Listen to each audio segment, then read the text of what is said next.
नमस्कार. आपली शाळा हे यूट्यूब चॅनल आपले सहर्ष स्वागत करत आहे.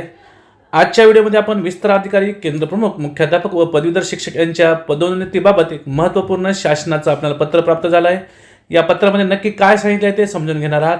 तत्पूर्वी आपण जर आपली शाळा या यूट्यूब चॅनलवर नवीन असतील तर सर्वप्रथम या यूट्यूब चॅनलला सबस्क्राईब करायला विसरू नका. चला तर सुरुवात करूया आजच्या व्हिडिओला. पहा, दिनांक 14 मे 2026 रोजीचं हे पत्र आहे. महाराष्ट्र शासन प्राथमिक शिक्षण संचालनालय यांचं, आणि या पत्राचा विषय आहे विस्तार अधिकारी, केंद्रप्रमुख, मुख्याध्यापक व पदवीधर शिक्षक यांच्या पदोन्नतीबाबत. तर त्या संदर्भात काही या ठिकाणी संदर्भ क्रमांक 1, 2, 3, 4 दिलेले आहेत. त्यामध्ये विविध प्रकारच्या याचिका क्रमांक आपल्याला दिसून येत आहेत, तर ते देखील आपण पाहू शकतो. तसेच या पत्रामध्ये आता काय सांगितलं ते आपण समजून घेऊया. पहा, माननीय सर्वोच्च न्यायालयाने अंजुमन इशात तालीम या प्रकरणी शिक्षकांना पदोन्नतीसाठी शिक्षक पात्रता परीक्षा TAT, महा-TAT, CTET उत्तीर्ण असणे आवश्यक असल्याचे नमूद केले आहे. याबाबत राज्यातील शिक्षकांकडून माननीय उच्च न्यायालयात दाखल याचिकेमध्ये विविध न्यायनिवाड्यामध्ये देखील शिक्षक पात्रता परीक्षा TAT, महा-TAT, CTET उत्तीर्ण असणे आवश्यक असल्याचे स्पष्ट केले आहे. स्पष्ट होते की मान्य सर्वोच्च न्यायालय असेल किंवा मान्य उच्च न्यायालय असेल, यामध्ये दाखल असणाऱ्या विविध याचिकेमध्ये जे न्यायनिवाडा झाला आहे त्यानुसार शिक्षकांना पदोन्नतीसाठी TAT, महा-TAT आणि CAT परीक्षा उत्तीर्ण असणे आवश्यक असल्याचे आपल्याला यावरून स्पष्ट होते. यास्तव शिक्षकांची विस्तार अधिकारी, केंद्रप्रमुख, मुख्याध्यापक व पदवीधर शिक्षक या पदावर पदोन्नती करताना सेवा ज्येष्ठतेनुसार शिक्षक पात्रता परीक्षा म्हणजे TAT, महा-TAT, CTET उत्तीर्ण असणाऱ्या शिक्षकांचा पदोन्नतीसाठी विचारात घेण्यात यावे. तर यावरून देखील आपल्याला केंद्रप्रमुख असेल, विस्तार अधिकारी असेल, मुख्याध्यापक असेल किंवा पदवीधर शिक्षक असेल, जर या पदावर आपल्याला पदोन्नती द्यायची असेल तर सेवा ज्येष्ठता बरोबर शिक्षक पात्रता परीक्षा म्हणजे TAT, महा-TAT आणि CTET उत्तीर्ण असणाऱ्या शिक्षकांचाच यापुढे पदोन्नतीसाठी विचार करण्यात येणार आहे, हे देखील या पत्रावरून आपल्याला समजतं. पहा, राज्यातील सर्व जिल्हा परिषदेमध्ये शिक्षकांच्या विविध पदावरील पदोन्नतीसाठी कार्यवाही सुरू आहे. पदोन्नती करताना सेवा ज्येष्ठता आणि गुणवत्ता आधारे पदोन्नती करण्यात येते, परंतु शिक्षकांना पुढील पदावर पदोन्नती देताना शिक्षक पात्रता परीक्षा TAT, महा-TAT, CTET उत्तीर्ण असणे आवश्यक आहे.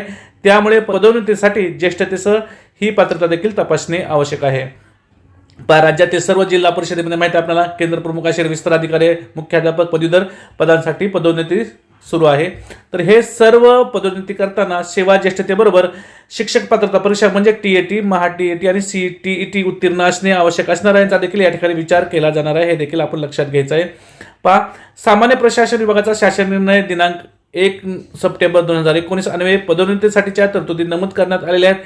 त्यातील 5.1.3 मध्ये निम्न संवर्गातील किमान सेवेची गणना करण्याची तरतूद देण्यात आलेली आहे.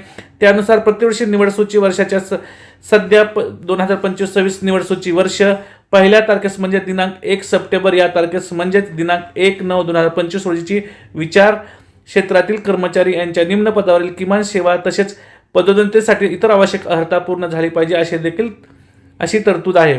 दिनांक 1 सप्टेंबर 2019 चे पत्र आहे. त्या पत्रानुसार पदोन्नती करत असताना सेवा ज्येष्ठता यादी तयार करत असताना एकूण सेवा ही 1 सप्टेंबर या तारखेस पकडायची आहे. म्हणजे उदाहरण आपल्याला 2025-26 जर पाहायचं असेल तर दिनांक 1 सप्टेंबर 2025 रोजीची एकूण सेवा विचारात घेतली जाणार आहे, हे देखील आपण लक्षात घ्यायचं आहे. पुढे तसेच दिनांक 1 सप्टेंबर 2025 रोजीचे अर्हताधारक कर्मचारी विचारात घेतल्यावर पदोन्नतीची पदे रिक्त राहत असल्यास पदोन्नती समितीच्या बैठकीच्या दिनांकास निम्न पदावरील किमान सेवेची अट पूर्ण करणाऱ्या व पदोन्नतीसाठी इतर आवश्यक अर्हता पूर्ण करणाऱ्या कर्मचारी यांचा विचार करण्याबाबत तरतूद आहे. पहा, दिनांक 1 सप्टेंबर 2025 रोजीची तारीख पदोन्नती करताना ग्राह्य धरल्यानंतर देखील काही पद जर रिक्त राहत असतील तर पदोन्नती समितीची जी बैठक होणार आहे त्या दिनांकास निम्न पदावरील किमान सेवेची अट पूर्ण करणाऱ्या व पदोन्नतीसाठीचे इतर आवश्यक अर्हता पूर्ण करणाऱ्या कर्मचाऱ्याचा विचार केला जाणार आहे, हे देखील आपण लक्षात ठेवायचं आहे. उक्त शासन निर्णयातील 5.2 मध्ये सेवा ज्येष्ठता सूचीबाबत तरतुदी करण्यात आलेल्या आहेत. त्यानुसार ज्या पदावर पदोन्नती द्यायची आहे त्या पदाच्या निम्नस्तरीय पदाची निवड सूची वर्षाच्या 2025-26 निवड सूचीसाठी लगतच्या वर्षाची म्हणजे दिनांक 1/1/2025 रोजी ज्येष्ठता सूची तयार करावी अशा तरतुदी आहेत. हे देखील आपण लक्षात ठेवायचं आहे की सेवा ज्येष्ठता यादी तयार करत असताना या ठिकाणी उदाहरण दिलं आहे 2025-26 साठी, तर लगतच्या वर्षाची म्हणजे दिनांक 1/1/2025 रोजीची अंतिम सेवा ज्येष्ठता सूची तयार करण्यात यावी अशी देखील तरतूद आहे. यावरून हे स्पष्ट होते की सध्या निवड सूची वर्ष 2025-26 सुरू असून त्यासाठी 1 सप्टेंबर 2025 रोजीची पात्रता विचारात घ्यावी लागेल व त्यासाठी दिनांक 1 जानेवारी 2025 रोजीच्या ज्येष्ठता सूचीच्या आधारे पदोन्नतीची कारवाई करावी लागणार आहे। पदोन्नतीसाठी पदे शिल्लक राहत असल्यास पदोन्नती समितीच्या बैठकीच्या दिनांकास अर्हता धारण करणाऱ्या कर्मचारी यांना विचारात घेऊन रिक्त राहणाऱ्या पदावर पदोन्नतीची कारवाई करता येईल अथवा पुढील वर्षाची निवड सूचीनुसार पदोन्नतीची कारवाई करता येईल। पहा आता या ठिकाणी जे हे आपलं संपूर्ण हे जे पत्र आहे हे पत्र एका उदाहरणानुसार आपल्याला या ठिकाणी समजून घेतात। पहा यावर पहा, सध्या निवड सूची वर्ष 2025 सुरू असून त्यासाठी 1 सप्टेंबर 2025 रोजीची पात्रता विचारात घ्यावी लागणार आहे आणि त्यासाठी दिनांक 1 जानेवारी 2025 रोजी ज्येष्ठता सूचीच्या आधारे पदोन्नतीची कारवाई करावी लागणार आहे। आणि समजा पदोन्नतीसाठीचे तरी देखील पदे शिल्लक राहत असल्यास पदोन्नती समितीच्या बैठकीच्या दिनांकास अर्हता धारण करणाऱ्या कर्मचाऱ्यांचा देखील या ठिकाणी विचार करता येणार आहे, हे देखील या पत्रावरून आपल्याला समजून येतं। वरील प्रमाणे शिक्षकाच्या विविध पदावरील पदोन्नतीची कारवाई करताना उतरत्या क्रमाने शिक्षण विस्तार अधिकारी, केंद्र प्रमुख, मुख्याध्यापक, पदवीधर शिक्षक याप्रमाणे केल्यास त्या त्या गटातील पदे रिक्त होऊन जास्तीत जास्त पदोन्नतीसाठी उमेदवार उपलब्ध होऊन पदोन्नतीची रिक्त पदे भरली जातील व पदोन्नतीची कारवाई करता येईल। हे खूप महत्त्वाचं आहे की पदोन्नती देताना किंवा बढती देत असताना उतरत्या क्रमाने म्हणजे प्रथम शिक्षण विस्तार अधिकारी असेल, नंतर केंद्र प्रमुख असेल, नंतर मुख्याध्यापक असेल, नंतर पदवीधर शिक्षक याप्रमाणे जर आपण पदोन्नती दिली तर जास्तीत जास्त आपल्याला पदे भरता येणार आहेत आणि जास्तीत जास्त पदे देखील रिक्त राहणार नाहीत। यामुळे ही प्रक्रिया आपल्याला राबवायची आहे। सदर पदोन्नतीची कारवाई वेळेत पूर्ण झाल्यास खालच्या शिक्षकांची पदे रिक्त होतील, त्यामुळे रिक्त पद होणारी पदवीधर शिक्षक, प्राथमिक शिक्षक यासारखी अध्यापकीय पदे पवित्र पोर्टल मार्फत पदभरतीची कारवाई पूर्ण करता येईल। तर अशा प्रकारे आपण उतरत्या क्रमाने जर पदोन्नती दिली तर त्यामुळे आपल्याला शिक्षकांची पदे रिक्त होतील व त्यामुळे पदवीधर शिक्षक असेल, प्राथमिक शिक्षक असेल यासारखी अध्यापकीय पदे आपल्याला पवित्र पोर्टलद्वारे भरता येणार आहेत, हे देखील महत्त्वपूर्ण आहे। काही जिल्हा परिषदेमधील पदोन्नतीबाबत मान्य उच्च न्यायालयात याचिका दाखल असून त्यामध्ये वेळीच शपथपत्र दाखल करून याचिका निकाली काढून त्यानुसार पदोन्नतीची कारवाई करता येईल। याबाबत शासकीय विधी तज्ज्ञ व जिल्हा परिषदेचे वकील यांच्याशी संपर्क साधून तात्काळ कारवाई करावी।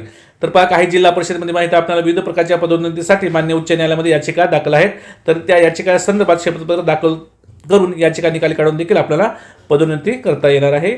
अशा प्रकारचं या शासनपत्रामध्ये आपल्याला सांगितलेलं आहे। वरील बाबी विचारात घेऊन शिक्षकांच्या पदोन्नतीची कारवाई मान्य उच्च न्यायालयाचे आदेश व प्रचलित तरतुदी विचारात घेऊन पदोन्नतीची कारवाई करावी। केलेल्या कारवाईचा अहवाल शिक्षणाधिकारी प्राथमिक यांनी संचालनास अहवाल सादर करायचा आहे।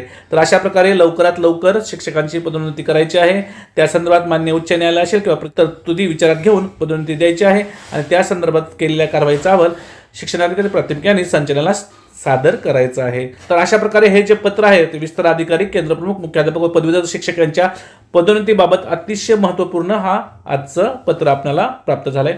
मला आशा आहे तुम्हाला सर्वांना हा व्हिडिओ नक्कीच आवडला असेल। तुम्हाला जर हा व्हिडिओ आवडला असेल तर आपली शाळा या YouTube चॅनलला सबस्क्राईब करायला विसरू नका। पुन्हा एकदा भेटूया एका नवीन व्हिडिओसह, तोपर्यंत सर्वांना मनपूर्वक धन्यवाद।